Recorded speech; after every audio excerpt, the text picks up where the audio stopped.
This video is about building yourself an RCD protected lead in case you want to do anything outside, inside, or you have any appliances that you want to make sure are protected with an RCD.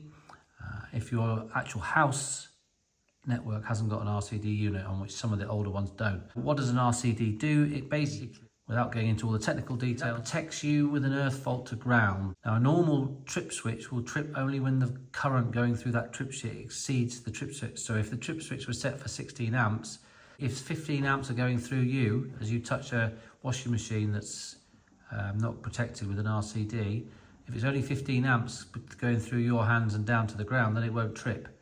It'll only trip when it exceeds 16. So what the RCD does is, as soon as there's an earth fault anywhere in the system, it will trip. It doesn't actually have to be an earth fault. It basically, if what goes on the live wire is not coming back through the neutral, it will trip. So it protects you. So the milliseconds of an electric shock you'll get. So anyway, let's get straight to the chase. What do we need to do? What you need is something like this. I mean, there's loads of different types. I bought this one here, which is an RCD unit, like that. Look, with your prongs. So we're in Europe here, so it's a European socket. So with that, you just have, it's got a test and a reset. So that's if it overloads or trips, you can reset it. So what we need to do is put a cable into that. And what sort of cable do we want? So what I've got here, actually in my box of bits, is the other end of an extension cable I bought. You know, you get these sort of 10-meter extension cables. Now I used the 9 meters or whatever for one thing. Cut this off, so this has just been hanging around. So this is perfect. So what we can do is bear this back, and we'll install it into there. Then we can show you this working in place. So first of all, let's start bearing this cable off. Now, the way I like to do that is to use a knife, like that, and you go around here, and I've already done it, but you just go around there gently. Don't go deep, just go around gently, so that you've got like a, you can see there, look, that's all the way around like that. And then if you bend this far enough, look, then you'll suddenly see like there, that's split. And if you do that again, on the other side, yeah.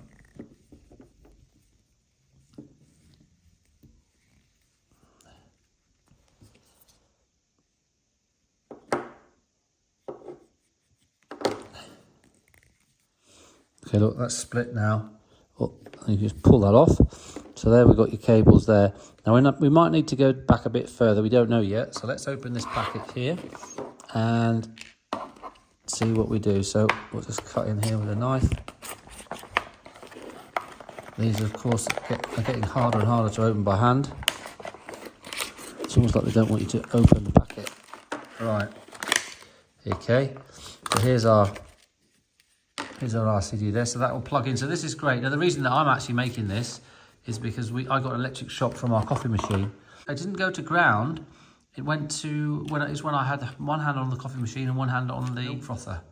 So it was coming through me from this hand to this hand and down through the milk frother. So did my testing, and basically I found out that this property we're in hasn't got an earth on the two sockets that we got the coffee machine and the milk frother plugged into. So just as a temporary solution, before I get that main earth thing fixed, we're going to put the RCD in there, so that this will trip if anything goes, if there's any sort of short or anything. The reason that I was getting a shock actually was which is another video that will be coming out, I'll put a link at the end of the video, was a cheap travel plug that went from UK to European adapter that you take on holiday. So European on this side, UK on the other side, and it was a cheap one.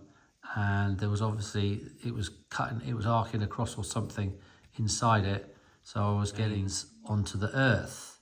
And because the socket wasn't earthed, it couldn't go anywhere until I touched it and then touched something else that was earthed, and it went down through me. So yeah, anyway, we're doing this now. So let's get our little screwdriver and we'll undo these. It's those two there, do the bottom one. So we just undo those, 1, 2 there. Oh, I just got a little screwdriver here. 1. There we are. Oh, it's just those two have been taken off, look. That comes off here. What's that in there? Oh, that's the earth. That's for your earth, okay? So you've now got your 3 connections here. So this can go up. It's actually pretty bang on. I don't need to actually cut any more off of that. All right. So what we can start to do is take this one off here. There we are. All right, so then we can feed this up here like that. That comes off. And push that on there like that. All right, this is going to go there. It needs to be clamped by the thing there. So we've got a little bit of space to go. Earth is going to go in the middle. Okay, so what we're going to do there, after looking at that, we'll get our snips. We'll just take a little bit off that one. And that one. Definitely off of that one. Now what we can do is just bear a bit of this back and then pull that off. Put that one back, pull it off. Gently. Don't do it too hard, as we'll cut through it. Just do a little bit like that. Then twist these. Twist them around like that. Right, that's done. We can have a look on here and try and read. Oh yeah, look, it says if you look, there's a bit of a light. It says neutral, live, and obviously that's earth in the middle. So what we'll do is, these are always quite fiddly, so don't take this thing right out. It's obviously come undone in transit. So I'll just pop that in there.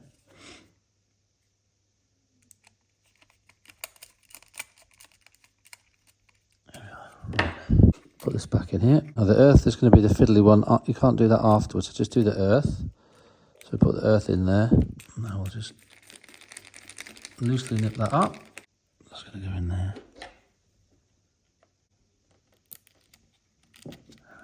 It's in nicely there.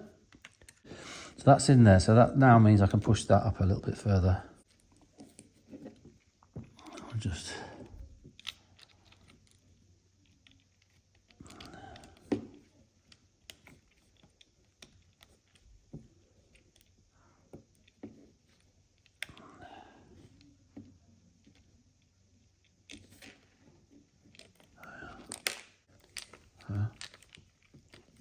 right. So that's in there nice. Just make sure you've tightened, they're all nice and tight. That's done up tight enough that you can't move that cable. So that's all nice. That's in there. That seal's in there. So then what we can do is, so this is completely waterproof. And we can put these back in. Now, even though this is only a temporary measure, I mean, this is a permanent thing, which is useful for outside in the garden and everything. Whenever you've got an extension lead that doesn't have an RCD in it, or the house hasn't got an RCD connected to it, and so if you're working at other people's houses, or if you're not too short, you need one of these. So it's not worth taking the risk. So I'll put a link to this on there. So that's all done. So now you've got a lovely little, this is a great piece of kit. So if you're doing anything outside, like I say, and it's raining or stuff like that, if you stick this in the socket and then you put your extension lead into there, then you know you're going to be safe. So what we're going to do in this situation is we're going to plug a coffee machine and things like that into this one. Basically, very simply, the way they work is if you've got 10 soldiers going out there, it counts to see if you get 10 back there. So if you get 9 out there, 10 out there, and only 9 back because one of them's gone through you because you've touched the machine and it's live, then this would trip. So now you're safe. Really, really recommend people having one of these, just like that, as a little device. Okay, I mean, yes, you could put one on a really long extension cable, but then you've just got one cable. You won't use that for the other little things. But a little short one like that works really well. I hope you found this video helpful. If you like the channel, please give me a thumbs up. If you want to see more videos on how to do it and motivating yourself to do things like this, please subscribe to my channel. And just remember, you can do it. See you on the next video.